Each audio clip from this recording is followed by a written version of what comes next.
Oh, they're gonna tell him. Hello, hello, hello. I'm reading from Desmond Tutu. Believe he has such an interesting life, and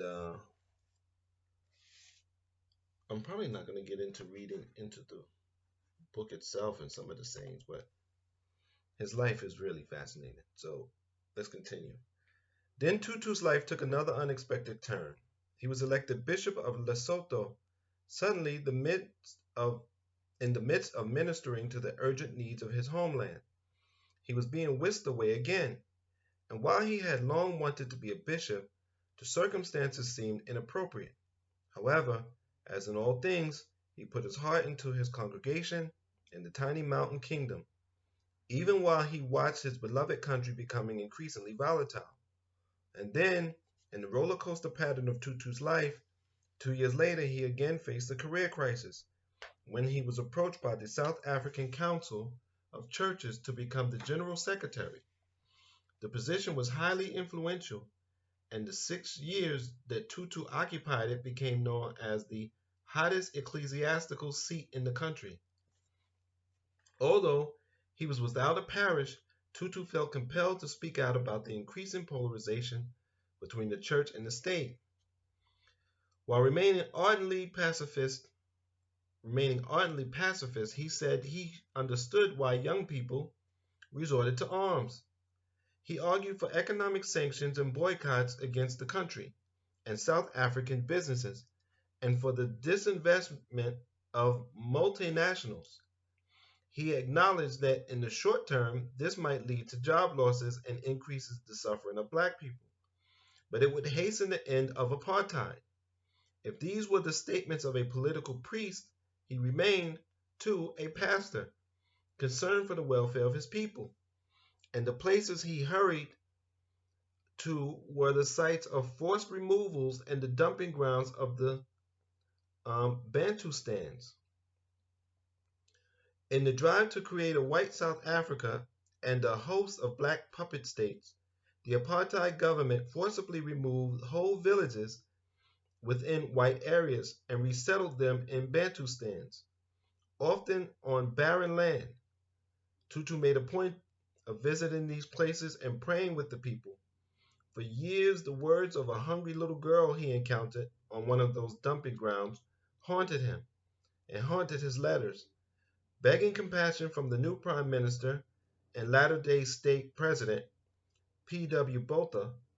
When asked what she did when she was hungry and no one had food to spare, the little girl said, "We drink water to fill our stomachs." Tutu was overcome with pity. Across South Africa, his actions and statements made him increasingly unpopular among whites.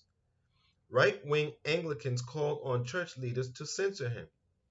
Almost every time he spoke, he risked prosecution of banning under the security laws.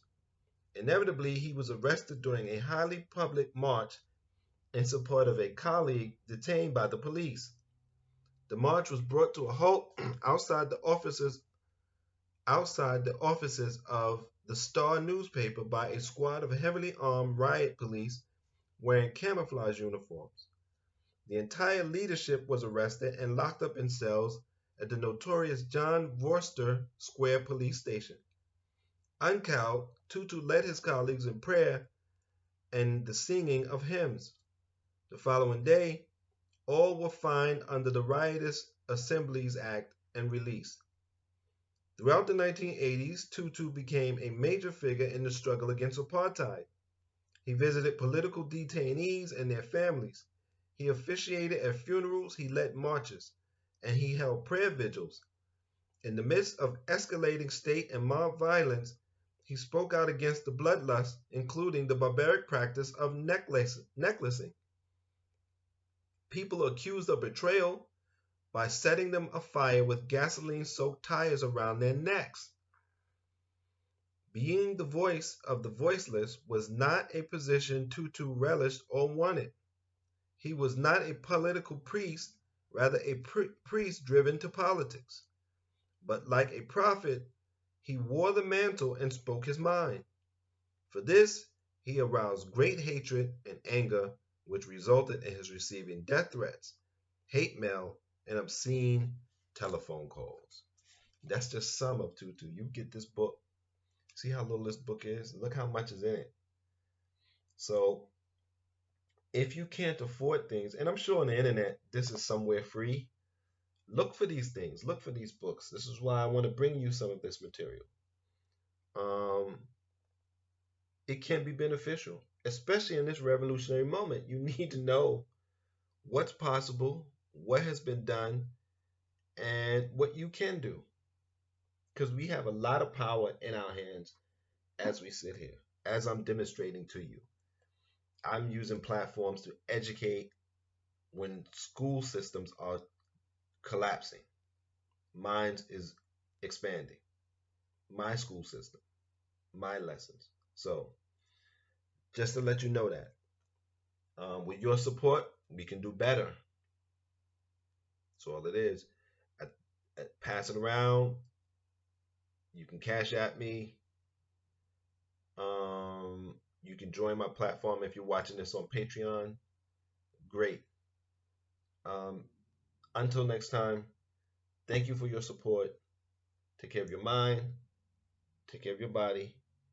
Be safe.